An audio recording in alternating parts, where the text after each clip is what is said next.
ऐसा ही,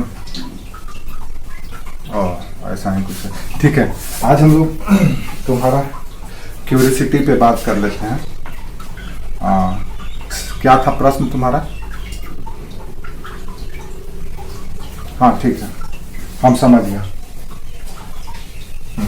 इसका मतलब यह है कि आप, इसको कहा जाता है भारतीय शासन प्रणाली। ठीक है, शासन, भारतीय शासन प्रणाली, इसको समझना है। ये शासन सबसे पहले तो हिंदी में ये है, इंग्लिश में इंडियन एडमिनिस्ट्रेशन या Indian governance system, Indian government system या इंडियन गवर्नेंस सिस्टम। गवर्नमेंट हो गया तो सरकार हो गया, गवर्नेंस हो गया तो शासन हो गया। ठीक है, तो शासन या गवर्नेंस पे सबसे पहला सवाल उठता है कि किसके लिए शासन, फॉर होम, किसके लिए शासन। दूसरा, किसके द्वारा। ये दो सवाल, ठीक है। और ये सवाल आप अपने जेहन में पहले रखिए, शासन तो किसके लिए और किसके द्वारा। ठीक है, अब आप इसको समझना है तो सबसे पहले आपके पास दो एस्पेक्ट हम रखते हैं। एक है पूरा इंडिया है, भारत है। दूसरा, भारत में ही एक परिवार है, ये फैमिली है। अब आप गौर से देखो, एक परिवार में अगर 10 सदस्य है या 15 सदस्य है, जिसमें दो भाई, दोनों भाई की पत्नी, माता पिता और उनके बच्चे, इस तरह से मान लो 15 सदस्यीय परिवार है, 15 मेंबर्स हैं।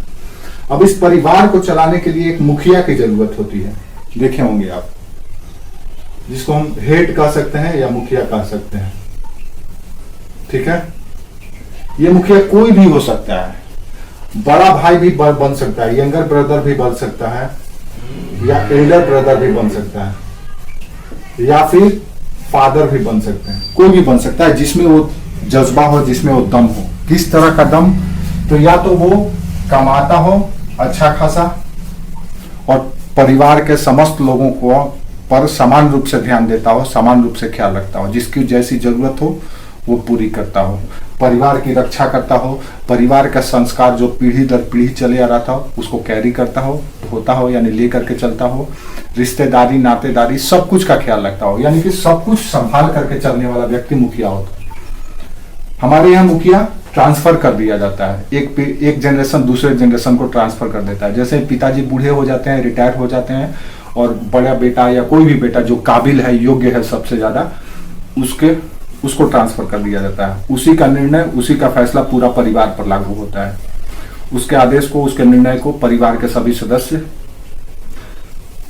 आस्था के साथ, विश्वास के साथ ढोते हैं, मानते हैं। ये परिवार ऐसे ही चलता है, यानी कि परिवार में भी अर्निंग होता है, कमाई होता है, परिवार के भी कुछ नियम होते हैं, कायदे होते हैं, उपनियम होते हैं, अनुशासन होता है, संस्कार होता है, संस्कृति होता है, वो सब कुछ होता है। इसी चीज को पूरे एक देश के रिस्पेक्ट में समझो, पूरे राष्ट्र के रिस्पेक्ट में। राष्ट्र क्या है? असंख्य परिवारों का ग्रुप है, यही ना। यहाँ पे एक परिवार है और जिस दिन 100 करोड़ परिवार हो जाएगा वो राष्ट्र बन गया है। हमारे देश में 140 करोड़ की आबादी है, तो 100 करोड़ परिवार मान लो, या 80 करोड़ परिवार मान लो। 80 करोड़ परिवार को चलाना है, तो यहां पर भी चलाने के लिए मुखिया नियुक्त किया जाता है। यहां पर भी मुखिया होता है, यहां पर भी नियम कायदे होते हैं कि कैसे देश चलेगा। यानी कि जिस तरह से परिवार है उसी तरह से देश है, या उसी तरह से राष्ट्र है। जिस तरह से जिन नियम कानून कायदे पर परिवार को चलाया जाता है, वो अपनी संस्कृति के अनुसार, समुदाय के अनुसार, धर्म के अनुसार, वो अपना नियम उनका अपना होता है, उसी अनुसार से चलता है। उसी तरह से एक राष्ट्र का भी अपना नियम होता है, संस्कृति होता है, संस्कार होता है, और उसी में वो चलता है। और उसको चलाने वाला भी एक मुखिया होता है, बाकी सदस्य उसको सहयोग करते हैं। यही है परिवार की शासन और यही है राष्ट्र की शासन। अब पहले क्या होता था कि ये जो मुखिया है, पहले परिवार का मुखिया का बेटा ही मुखिया बनता था। जैसे मान लो कि एक मुखिया है पी, अब पी के बाद अगर कोई मुखिया बनेगा तो पी का संतान ही बनेगा। अगर पी का कोई संतान नहीं है देन पी का भाई बनेगा। अगर भाई भी नहीं है देन पी का कोई रिश्तेदार बनेगा। ये नीति नियम कहता था, वही मुखिया बनेगा। राज्य के संदर्भ में देखें तो राज्य में भी यही था कि अगर मान लो ए मुखिया है तो ए का बेटा ही उसके बाद मुखिया बनेगा, उसके बाद बी का बेटा सी बनेगा। इस तरह से चलता था। इसको कहा जाता था राजतंत्रीय शासन, यानी कि राजा का बेटा ही राजा बनेगा। उसका काम क्या है? उसका काम वही है जो एक परिवार का मुखिया का है। कहीं इसको मोनार्की कहा जाता है, ठीक है। तो मोनार्की शासन में राजा का बेटा ही राजा बनता है।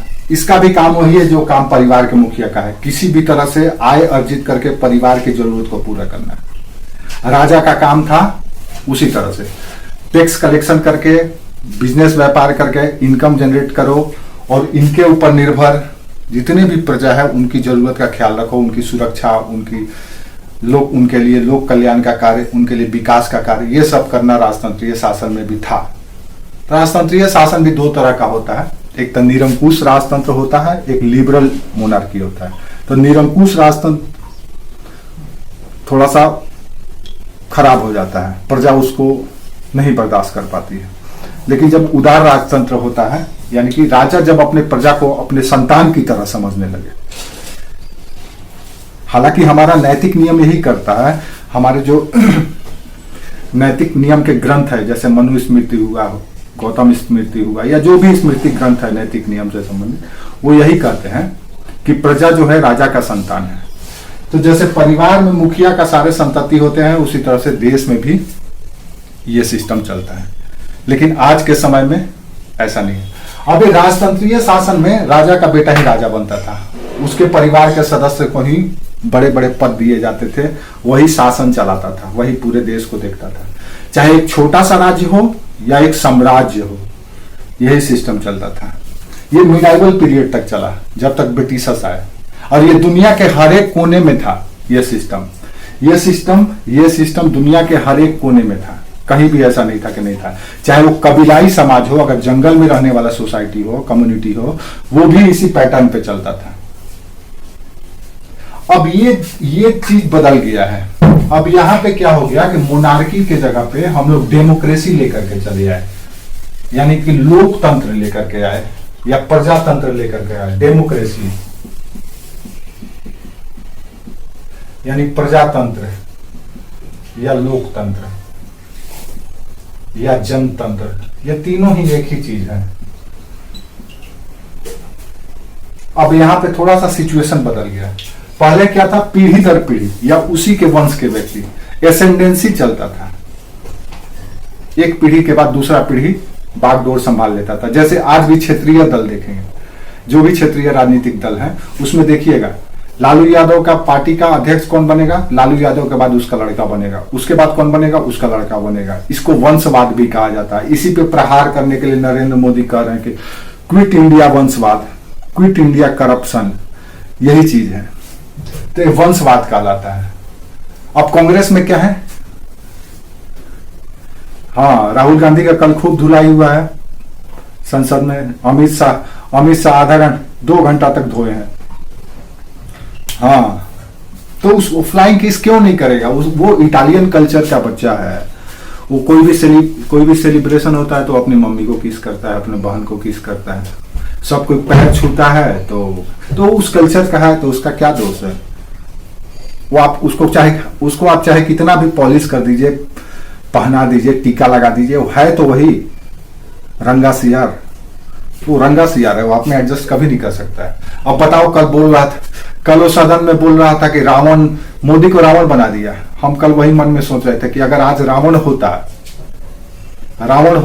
और अगर कहीं चुनाव के लिए खड़ा हो जाता राहुल गांधी के अपोजिट में, तो भी रावण जीत जाता। ये नहीं जीतता, रावण जीतता। अगर चुनाव में रावण को और राहुल को खड़ा कर दिया जाए तो रावण जीतेगा, राहुल नहीं जीतेगा। वो राहुल गांधी वार्ड मेंबर का चुनाव अगर जीत जाए तो भी बहुत बड़ी बात है। तो वो कोई नेता नहीं है, वो नेता नहीं है, बल्कि राजनीति का एक, आप कह सकते हैं कि राजनीति में का एक नमूना है। नमूना है, एक नमूना। हाँ, वो जबरदस्ती उसको नेता बनाया जाए। राजीव गांधी में भी नेता का कोई क्वालिटी नहीं था, वो तो पायलट था। इंदिरा गांधी के बाद गांधी खानदान में कोई लीडर पैदा नहीं हुआ जो राजनीति में उससे अच्छा उसका भाई था संजय गांधी, वो पॉलिटिशियन था। ये सब के सब, ये पूरा खानदान जमूरा खानदान है, ठीक है। तो राजतंत्रीय शासन आ गया। राजतंत्रीय शासन, पहले राजतंत्रीय, अब देखो कैसे चला। कबीलाई शासन, पहले कबीला के मुखिया ऐसे होता था। कबीलाई शासन के बाद आया राजतंत्रीय शासन। अब राजतंत्रीय शासन के बाद आ गया प्रजातंत्र या गणतंत्र या लोकतंत्र, इस तरह से हम कह सकते हैं। अब ये जो सिस्टम है, जो सिस्टम यहां पर था राज्य को चलाने के लिए, क्या बात है, इसमें डाले हैं फिर भी नहीं चल रहा। 1 मिनट रुक जाना बेटा, ठीक है। तो अब ये कबीलाई शासन से शुरू हुआ, राजतंत्र पहुंचा, प्रजातंत्र पहुंच गया। राजतंत्र में भी अगर आप देखो, अब इसको तुलना करके देख लो, समझ लो। राजतंत्र की जब बात करते हैं तो आपके मन में ख्याल आता होगा राजा, महाराजा, सम्राट, सुल्तान, बादशाह, किंग, इस तरह के टर्म आपके मन में आते होंगे। अब ये राजतंत्रीय शासन है। राजतंत्र का प्रमुख कौन है? तो इसका प्रमुख है राजा। राजा के नीचे कौन है? उसको मदद करने के लिए मंत्री, है ना। मंत्री क्या है? तो पूरे राज्य के अलग अलग जो विभाग हैं, अलग अलग कार्यों का निर्वहन करने वाले, उन विशेष कार्यों का दायित्व एक व्यक्ति पर दिया जाता है, उसी को हम मंत्री कहते हैं। और फाइनली रिपोर्ट किसको करता है? वो राजा को करता है। तो मान लो यहाँ पे मिनिस्टर है, इसको मिनिस्टर कहते हैं या मंत्री कहते हैं। वैदिक पीरियड में इसको रत्नीन कहा जाता था, मंत्री को रत्नीन, रत्न थे। जैसे अकबर के दरबार में भी रत्न थे, तो इनको रत्न कहा जाता है। हाँ, नगीना या रत्न के थे। तो ये मंत्री होते थे। मंत्री के नीचे मंत्री के आदेशों को लागू कराने वाले अधिकारी होते थे, ठीक है, जो आज भी हैं अधिकारी। और उसके नीचे लिपिक, लिखा पढ़ी करने वाला, और उसके नीचे जो सबसे कर्मचारी। इस तरह से सिस्टम बना हुआ है। अब मंत्री जो है अलग अलग मंत्रालय का प्रमुख होता है, जैसे कि रक्षा, स्वास्थ्य, शिक्षा, महिला सुरक्षा, इस तरह से जो कुछ भी आपको दिख रहा है, विदेश संबंध, वित्त, अलग अलग कार्य है राज्य के। क्योंकि आपको परिवार की कल्पना करना है। परिवार में भी क्या होता है? अगर मान लो 15 सदस्यीय परिवार है, उसमें एक मुखिया है, मान लो का मुखिया है, बाकी जो 4 पुरुष हैं, तो 4 पुरुषों का अलग अलग काम होगा। एक का काम होगा जो शरीर से बलिष्ठ होगा, उसका काम होगा कि परिवार के ऊपर कोई किसी तरह का अटैक ना हो, उससे मतलब शक्ति बल से परिवार की रक्षा करना, शक्ति बल से, तो रक्षा हो गया। वित्त का काम हो गया जो कमा करके अर्न करके लाए। स्वास्थ्य का काम हो गया, एक उसमें स्मार्ट होगा जो छोटा मोटा तबियत खराब होता होगा तो घरेलू चिकित्सा दे देता होगा, घरेलू नुस्खा के माध्यम से। तो इस तरह से जैसे परिवार चलाया जाता है और परिवार के मेंबर पर अलग अलग दायित्व दिया जाता है, उसी तरह से राज्य भी चलता था। ये राजतंत्रीय शासन में होता था। इसी तरह से न्याय हो गया, मतलब जो चीज आप परिवार में देखते हैं वो चीज आप इसको राजतंत्र में भी देखिए। क्योंकि ये कबीला से शुरू हुआ।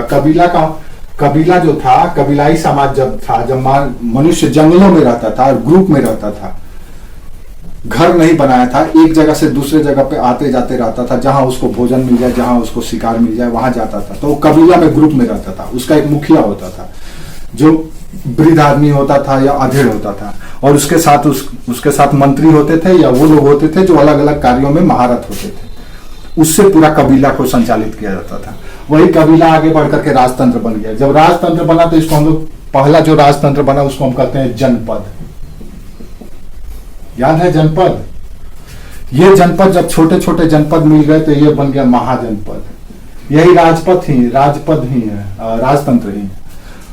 फिर महाजनपद जब और ज्यादा शक्तिशाली हो गया तो बन गया साम्राज्य। जैसे भारत का पहला साम्राज्य मगध साम्राज्य, ठीक है। ये साम्राज्य जब विघटित हुआ तो फिर छोटे छोटे राज्य बन गए। ये राज्य जब दूसरे धर्म के कब्जे में या दूसरे धर्म आक्रांताओं के हाथ में चले गया तो ये कहलाने लगा सल्तनत। फिर कहलाया, मुगलों के काल में आया तो कहलाया साम्राज्य। तो यही चीज है, चाहे दुनिया के किसी भी कोने का मानव समुदाय हो, वो इसी सिस्टम पे काम करता है। अब ये समझ में आ गया शुरुआत कैसे हुआ, क्या सिस्टम था, क्लियर है? अब इसको आगे बढ़ो, इससे बढ़ो आगे। हाँ, साम्राज्य टूट गया तो छोटा छोटा राज्य बन गया। हालांकि राज्य से बड़ा है साम्राज्य, कई राज्यों को मिला करके साम्राज्य बनता है। जैसे जनपद को मिला करके महाजनपद बनता है, उसी तरह से कई राज्यों को मिला करके साम्राज्य बनता है, ठीक है। अब इसमें क्या था, राजतंत्रीय सिस्टम या कबीलाई सिस्टम में कि एक वंश के व्यक्ति या एक कबीला का व्यक्ति ही मुखिया बनता था, एक कबीला का व्यक्ति ही राजा बनता था, एक ही वंश का, यह सिस्टम था। अब ये राजतंत्र या मोनार्की को हटा दो, अब आ गया है, ये दरअसल अमेरिकी क्रांति से शुरू हुआ प्रजातंत्र। हालांकि प्रजातंत्र अमेरिकी क्रांति से शुरू हुआ प्रजातंत्र, यानी कि अब राजा का बेटा ही राजा नहीं बनेगा, बल्कि कोई भी व्यक्ति जिसमें काबिलियत हो वो राजा बन जाएगा। अब इसमें भी वही है, प्रजातंत्र में भी एक प्रमुख है जिसको आप राजा कहते हैं। वो या तो राष्ट्रपति कहला सकता है, जहां पे प्रेसिडेंशियल गवर्नमेंट है जैसे अमेरिका वगैरह में, या फिर पीएम कहला सकता है, प्रधानमंत्री, जहां पे पार्लियामेंट्री सिस्टम है, पार्लियामेंट्री सिस्टम कर रहे हैं, उसको क्या कहते हैं, ठीक है अभी हम बताएंगे। तो जहां प्रेसिडेंशियल सिस्टम है जैसे अमेरिका में, वहां पे राष्ट्रपति प्रमुख होता है, और जहां पे पार्लियामेंट्री सिस्टम है वहां पे पीएम प्रमुख होता है। जैसे इंग्लैंड में, भारत में, आपका पाकिस्तान में, इस तरह का जो भी डेमोक्रेटिक स्टेट है या कंट्री है वहां पे वही काम है जो राजा का था, वही काम है जो कबीला का मुखिया का था। अब यहां पर भी राजा, पीएम या राष्ट्रपति के पास कई मिनिस्ट्री या मंत्रालय होता है। काम क्या है, वही अलग अलग काम, रक्षा, सुरक्षा, वित्त, विकास, वो सारे काम जो भी सब कुछ के लिए अलग अलग मिनिस्ट्री, ठीक है। अब अगर आप प्रजातंत्र में देखें तो प्रजातंत्र में एक बुनियादी कॉन्सेप्ट यह है कि प्रजातंत्र का मतलब है प्रजा का तंत्र, यानी कि आम नागरिक या जनता का तंत्र है। तो जनता का तंत्र मतलब जनता के द्वारा और जनता के लिए, ये हो गया प्रजातंत्र। To the people, by the people, for the people, ये हो गया डेमोक्रेसी या प्रजातंत्र। राजतंत्र में राजा वही बनता था जो उस वंश का हो या उस वंश से संबंध रखता हो, यानी कि खून, रक्त की पवित्रता पर ध्यान दिया जाता था कि शुद्ध रक्त है कि नहीं, वो रक्त शासन करने वाला वंश है कि नहीं। कोई भी आकर के नहीं बैठ सकता था, कोई भी राजा नहीं बन सकता था, उसको अपनी काबिलियत अपने वंश से मिलता था।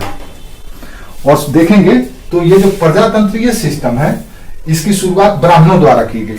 सबसे पहले या शासन की जो शुरुआत हुआ, अगर आप इंडस वैली सिविलाइजेशन में देखें तो भारत में जो स्थापित शासन व्यवस्था शुरू हुआ उसमें सबसे पहला राजा बनने का कॉन्सेप्ट ब्राह्मणों का आया। सबसे पहले राजा बने ब्राह्मण। बताएंगे विवेकानंद का जो फिलॉसफी बताएंगे, विवेकानंद ने भी इस बात की बखूबी अच्छे से बताया है। तो उसके बाद फिर क्षत्रिय आए, फिर वैश्य आए, फिर शूद्र आए, यानी कि चारों वर्ण अब शासन किए। चारों वर्ण ने, इतिहास गवाह है, चारों वर्णों ने अपना अपना राज बनाया और शासन किया। तो प्रजातंत्र में क्या है कि प्रजा के द्वारा, प्रजा के लिए और प्रजा का शासन होता है। अब सवाल यह है कि राजा कैसे बना जाए, राजतंत्र में तो था कि उसका बेटा होना चाहिए, किसी राजा का या किसी राज्य खानदान से जुड़ा होना चाहिए, तभी राजा बनेंगे। अब इसके जगह पे यहां पे आ गया कि चुना जाएगा। अब यहां पे लिखा हुआ है जनता का, जनता के लिए, जनता के द्वारा। तो जनता कैसे राजा बनेगी? सवाल ये उठता है कि जनता कैसे राजा बनेगी। तो जनता मान लो 140 करोड़ की आबादी है, 140 सीआर का भारत की आबादी। अब इसमें से एक व्यक्ति को पीएम बनना है, तो कैसे बनेगा? या तो तलवार के बल पे बनेगा, बारूद के बल पे बनेगा, गोली के दम पे बनेगा, सबको डरा करके, धमका करके और राजा बन जाएगा। यानी जिसकी लाठी उसकी भैंस हो जाएगी। तो राजतंत्र में चलता था ये कि अगर किसी वंश में योग्य राजा नहीं होता था तो दूसरा व्यक्ति, काबिल व्यक्ति तलवार के बल पे उसकी हत्या करके उसको हटा करके राजा बन जाता था। अब ये प्रजातंत्र लाया गया है। तो इसमें किसी को राजा बनना है तो कैसे होगा? तो इसके लिए चुनाव की व्यवस्था कर दी गई है, इलेक्शन होगा। अब मान लो इन्हीं का एक का ही मन नहीं है राजा बनने का, एक का भी मन, एक के अलावा भी और लोगों को मन है राजा बनने का। जैसे श्वेता को भी मन है, तृप्ति को भी मन है, अशोक को भी मन है, रितेश को भी मन है। इस तरह से कई लोगों को मन है राजा बनने का। तो अब कौन राजा बनेगा? राजतंत्र रहता तो इसमें से सब आपस में लड़ते और लड़ करके जो सबको हराता वही राजा बनता है। लेकिन ये प्रजातंत्र है। अब प्रजातंत्र में कौन राजा बनेगा? तो ये जो 140 करोड़ की आबादी है वो चुनेगी। कैसे चुनेगी? मतदान के द्वारा, वोट के द्वारा। अब जिसको जितना ज्यादा वोट मिलेगा वही राजा बनेगा। अब यहां पे दिक्कत यह है कि एक व्यक्ति, इंडिविजुअल व्यक्ति भी राजा बन सकता है भारत में, और मतलब कि एक निर्दलीय व्यक्ति भी राजा बन सकता है, प्राइम मिनिस्टर बन सकता है। ऐसा है पॉसिबल? क्या संभव है?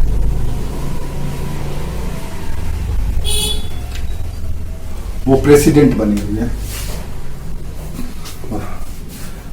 हाँ, अब हाँ, तो वो राजतंत्र था, वो राजतंत्र में बनता था। अब एक प्रजातंत्र है। तब प्रजातंत्र में हम मान लो कि हम पूरे देश के 140 करोड़ की आबादी में, सपोज कल्पना करो 140 करोड़ की आबादी में 500 लोग खड़े हो गए राजा बनने के लिए, यानी पीएम बनने के लिए। हमारे यहाँ सीधे पीएम का तो चुनाव होता नहीं है, हमारे यहाँ किसी भी पोस्ट के लिए सीधे चुनाव नहीं होता। इसके लिए हम लोग सिर्फ संसद के चुनाव कराते हैं, न कि पीएम का, न तो किसी मंत्री का चुनाव करते हैं। अब मान लो 500 लोग पीएम पद में खड़े हो गए। अब 140 करोड़ की आबादी 500 लोगों में से 100 लोगों को बराबर वोट दे दी, या 50 लोगों को या 10 लोगों को ही इक्वल वोट मिल गया, तो कौन बनेगा राजा? इसीलिए हमारे यहाँ इंडिविजुअल को प्रधानमंत्री बनने का कोई अधिकार नहीं है। एक व्यक्ति चाहेगा कि इंडिविजुअल खड़ा होकर के सीधे पीएम बन जाए तो नहीं बन सकता है। उसके लिए क्या चाहिए? तो उसके लिए हमारे यहां पार्टी सिस्टम लाया गया है, दलीय व्यवस्था, कि भाई अलग अलग दल बना लीजिए आप लोग, और उस दल के प्रतिनिधि चुनाव जीतेंगे, और उस चुनाव जीतने के बाद जिस दल के सबसे ज्यादा सदस्य संख्या में चुने जाएंगे उसी दल को सरकार बनाने का मौका मिलेगा। यानी कि उसी दल के सदस्य निर्णय करेंगे कि उस दल का नेता कौन होगा।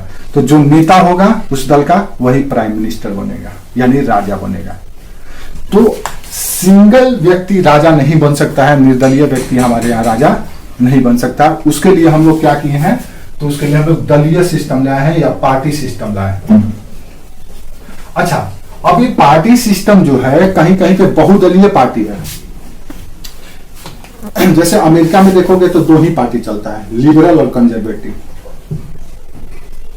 भारत में बहुत सारे दल हैं। हालांकि नेशनल पार्टी मात्र अभी 6 ही रह गया है, राष्ट्रीय पार्टी, लेकिन छोटी बड़ी पार्टियों को मिला दिया जाएगा करीब 200-400 पार्टियां हैं, रजिस्टर्ड है चुनाव आयोग के में, चुनाव आयोग में।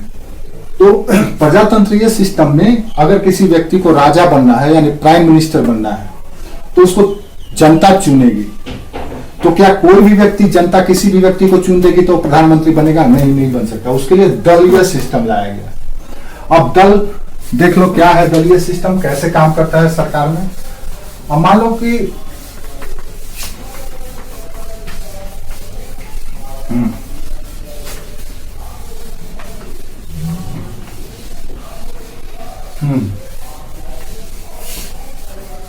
बिल्कुल अच्छा सवाल है कि प्रधानमंत्री बनने की इच्छा तो आडवाणी की भी थी, तो वो क्यों नहीं बने?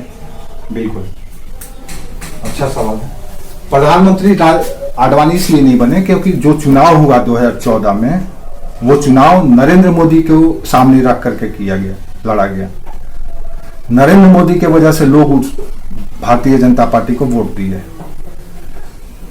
अब जैसे मान लो कि आप ऐसे देख लो, आपके परिवार है, आपके परिवार में कई तरह तरह के लोग हैं, सदस्य हैं। कोई अच्छा है, कोई बुरा है, कोई नशेड़ी है, कोई पढ़ाकू है, कोई बदमाश है, अलग अलग है।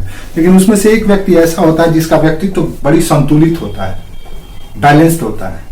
उसको समाज जानता है, शहर जानता है, गांव जानता है, सब जानता है। अगर कोई रिश्ता आता है या कोई संबंध, पारिवारिक संबंध बनता है, तो उस व्यक्ति को सामने किया जाता है और उस व्यक्ति के आधार पर संबंध बनता है।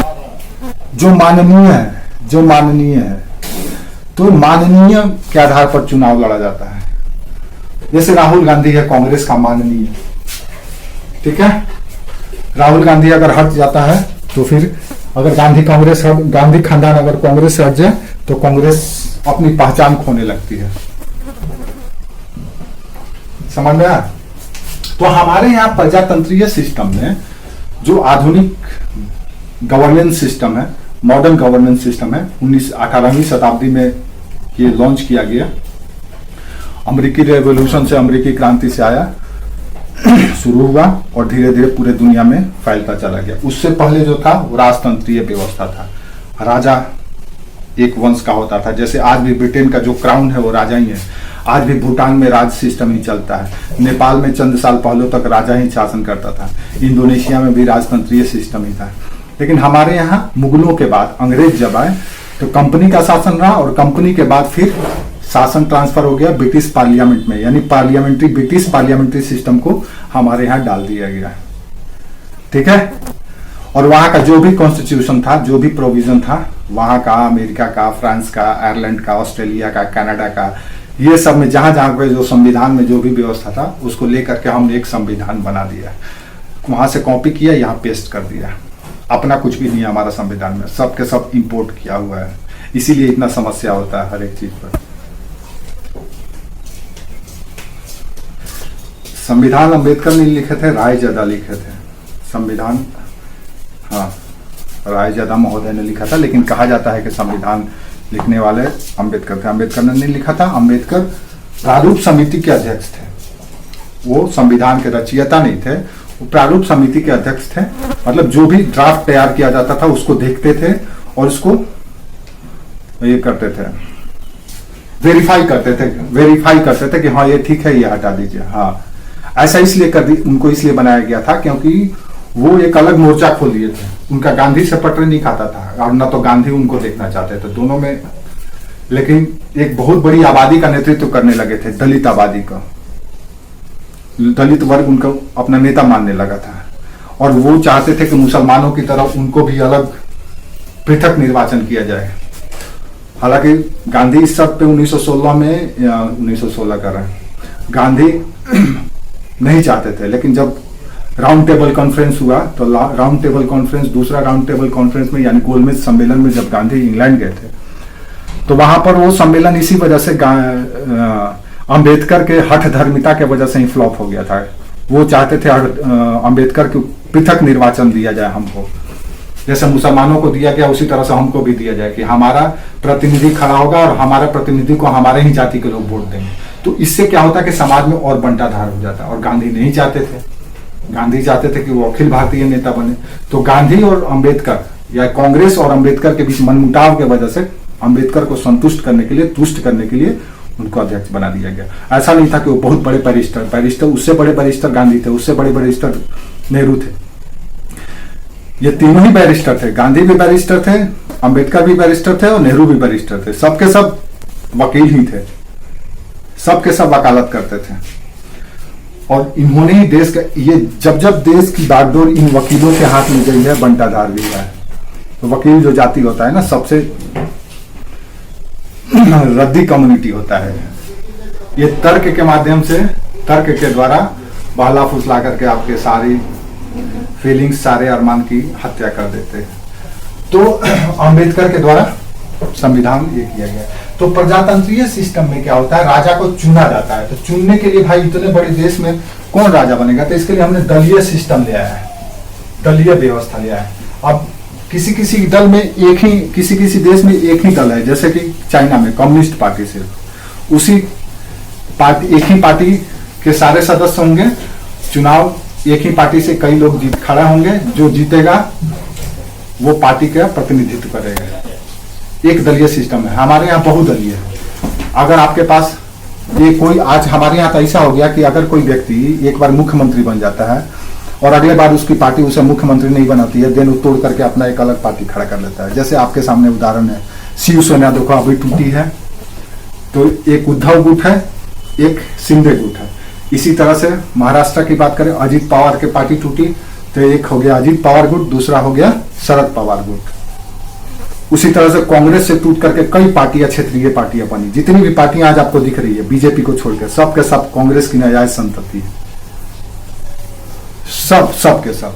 तो हमारे यहाँ बहुदलीय व्यवस्था, यानी कि राजा कौन बनेगा, तो राजा बनने के लिए कई दल चुनाव में खड़े होंगे, ठीक है, कई दल ए बी सी डी इस तरह से मान लो।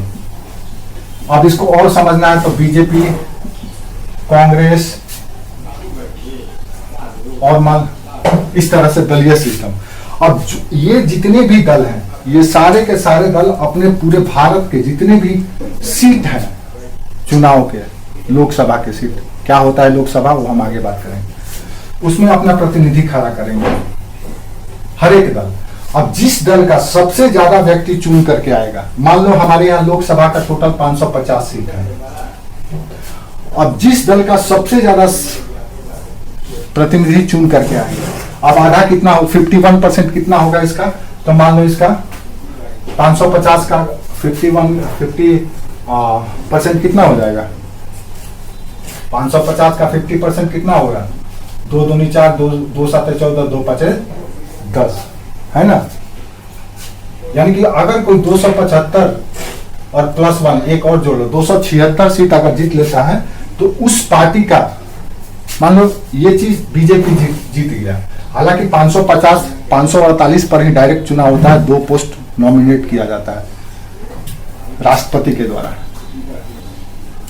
ठीक है। वो हम आगे, ये जब प्योर पॉलिटी पढ़ेंगे तो उसकी टेक्निकलिटी को समझेंगे, उसकी तकनीकों को समझेंगे बारीकी से। अभी हम आपको मोटा मोटी बता रहे हैं कि इसको समझ लोगे तो बारीकी भी समझ में आ जाएगा।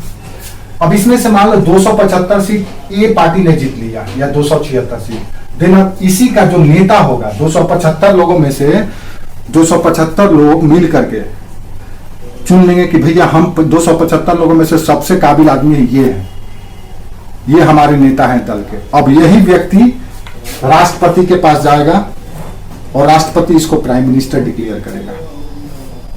अभी ये राष्ट्रपति इसको प्रधानमंत्री जब बना देगा, देन अपना मिनिस्टर ने अपॉइंट करवाएगा कि भैया हमारे दल के ये व्यक्ति ये मिनिस्टर होंगे, ये व्यक्ति फॉरेन मिनिस्टर, ये व्यक्ति रक्षा मिनिस्टर, ये व्यक्ति गृह मिनिस्टर।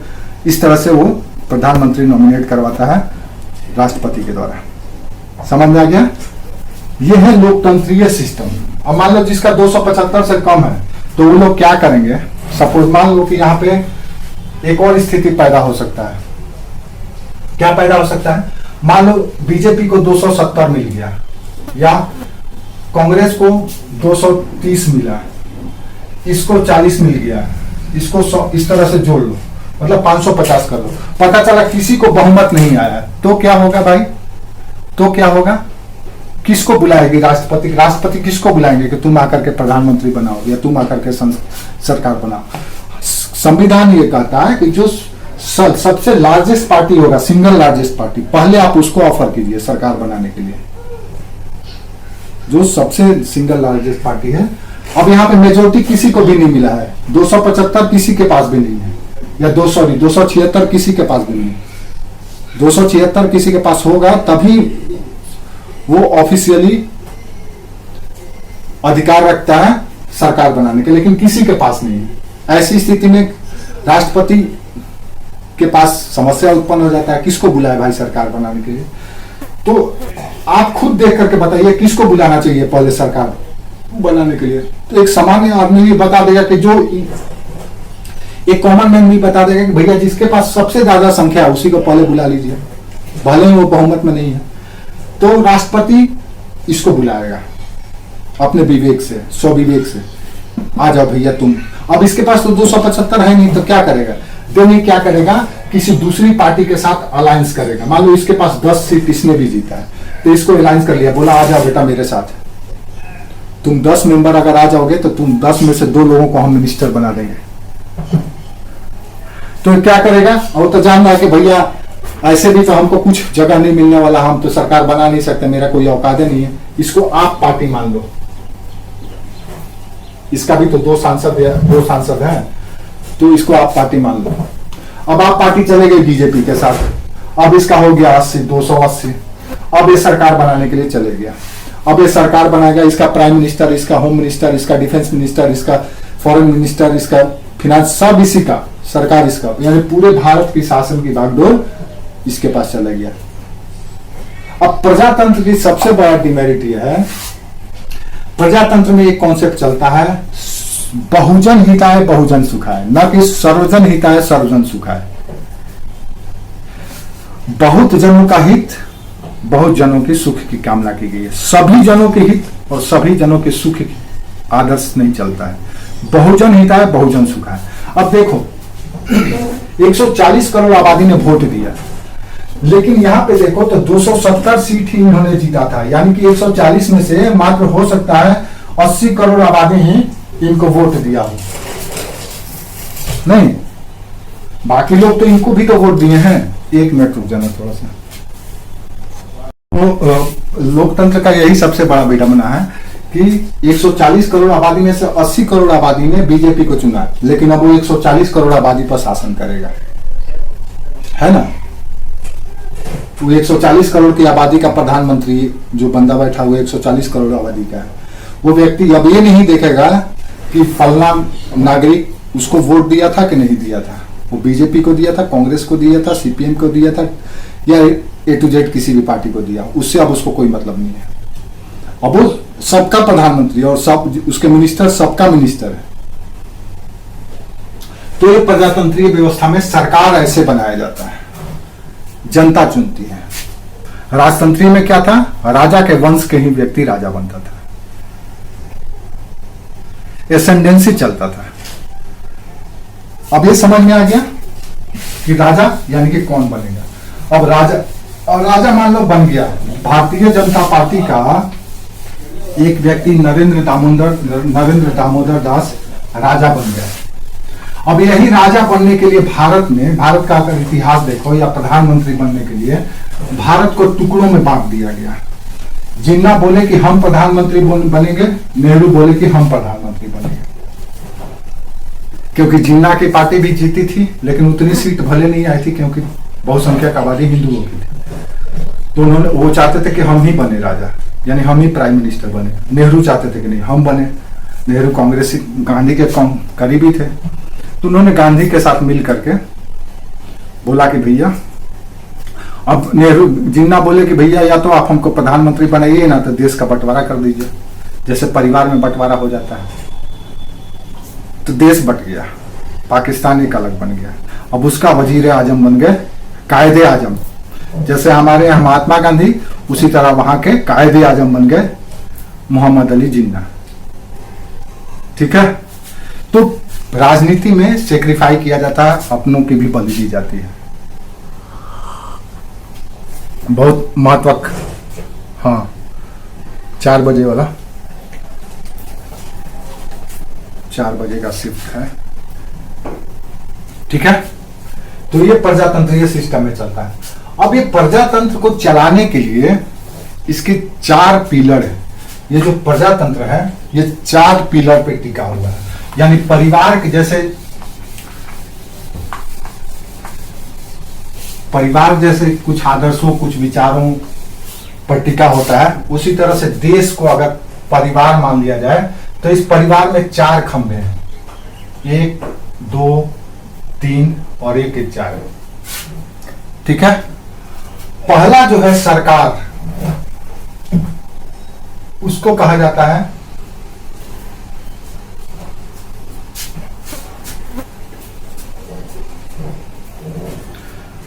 सरकार। एक है विधायिका, दूसरा है कार्यपालिका, इंग्लिश में भी बता देते हैं, तीसरा है न्यायपालिका। ये परिवार में भी हम दिखा देंगे कि कैसे ये सब परिवार में भी चलता है। और चौथा है मीडिया। ये 4 पिलर है लोकतंत्रीय या प्रजातंत्रीय परिवार को चलाने के लिए। अब ये जो विधायिका है, इस विधायिका को हम कहते हैं पार्लियामेंट। इसको कहा जाता है इंग्लिश में विधायिका के लिए टर्म है लेजिस्लेटिव। ठीक है, लेजिस्लेटिव। ये लेजिस्लेटिव को रिप्रेजेंट करता है पार्लियामेंट। पार्लियामेंट में 2 हाउस है, अपर हाउस और लोअर हाउस। अपर हाउस को कहा जाता है राज्यसभा या राज्यसभा।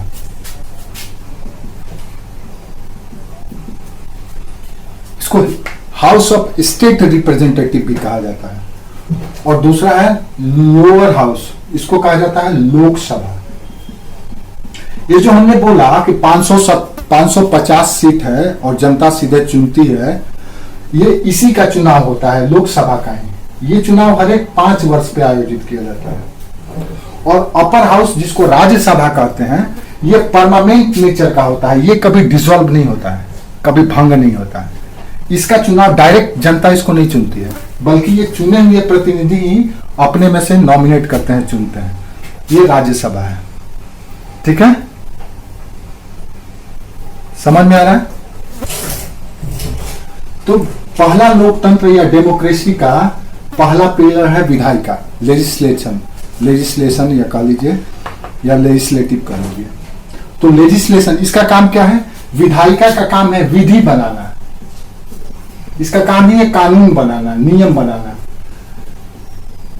जैसे परिवार में मुखिया का काम है परिवार के सभी लोगों के साथ मिलकर के नियम बनाना, उसी तरह से इसका भी काम है।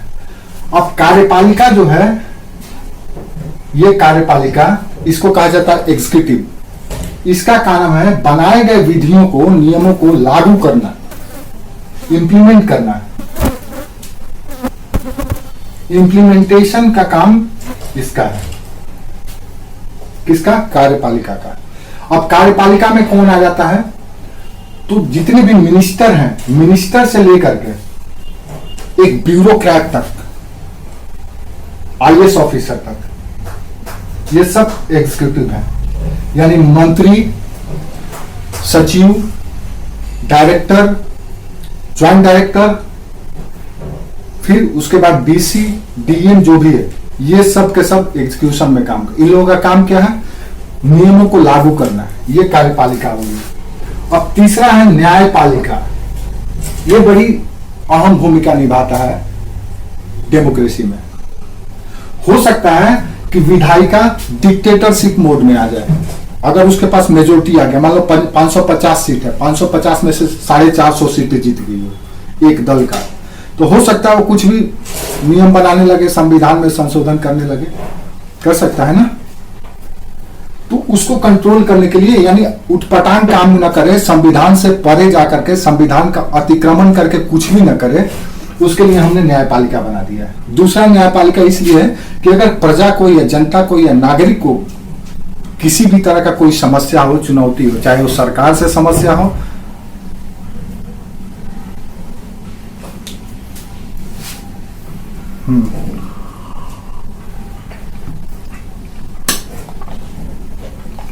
वो भी बताएंगे।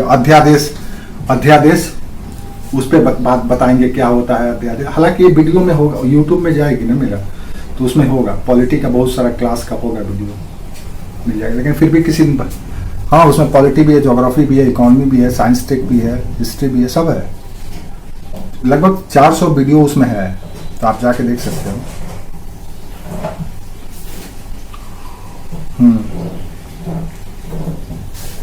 तो न्यायपालिका है, न्यायपालिका का काम है न्याय करना, यानी कि सरकार पक्षपात व्यवहार न करे। नागरिकों का अगर कोई समस्या है, दिक्कत है, एक प्रजा एक नागरिक दूसरे नागरिक के साथ लड़ जाता है या कुछ भी हो जाता है, समस्या हो जाता है, तो वैसी स्थिति में न्याय के लिए किसके पास जाएगी? तो न्याय के लिए जुडिशियरी सिस्टम यहाँ पे बना हुआ है। तो 3 हो गया पिलर। चौथा पिलर है मीडिया। ये मीडिया भी अहम रोल निभाता है।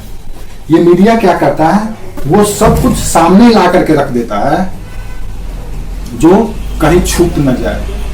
क्या सामने लाता है? तो जनता की जो समस्या है, जनता जिस उम्मीद से सरकार को चुनी है या जनता जो चाहती है उसको सरकार तक पहुंचाना है, और सरकार जो कुछ भी करती है उसको जनता को दिखाना। मीडिया का काम यही है, यानी सरकार और प्रजा के बीच के एक तरह से। इसीलिए मीडिया पर नियंत्रण नहीं होता है, मीडिया कुछ भी बोल देता है टेलीविजन में, इसीलिए जानता है, न्यायपालिका भी जानती है कि कुछ भी बोल देता है, इसीलिए इसकी बातों को महत्व नहीं देता है न्यायपालिका। इसको आजादी है, जैसे एक प्रजा को कैसे आजादी है? प्रधानमंत्री को भी खड़ा होकर गाली देने की आजादी है प्रजातंत्र में, कुछ नहीं कर सकते हैं आप। उसी तरह से मीडिया का भी उसका काम ही है कि कुछ भी बोले, क्योंकि वो जब तक से बोलेगी नहीं, विरोध नहीं करेगी, तो फिर सरकार सजग नहीं रहेगा, सरकार कुछ भी कर लेगी। तो ये लोकतंत्र के 4 पिलर हैं: कार्यपालिका, विधायिका, न्यायपालिका और मीडिया या स्वतंत्र पत्रकारिता। ये चारों को स्वतंत्र होना है। अच्छा, एक और बात है, एग्जीक्यूटिव कहा जाता है, एग्जीक्यूटिव। हाँ, एग्जीक्यूटिव। न्यायपालिका को जुडिशियरी, इसको लेजिस्लेटिव, इसको मीडिया। ये चारों होना, चारों के चारों होना जरूरी। अब होता क्या है प्रजातंत्र में? प्रजातंत्र में ये चारों कभी कभी आपस में लड़ने भी लगते हैं, कभी कभी एक दूसरे के क्षेत्र का अतिक्रमण भी करने लगते हैं, कभी कभी। हाँ, तो ठीक है, आज के लिए इतना ही करते हैं, नेक्स्ट क्लास में इसको आगे करेंगे।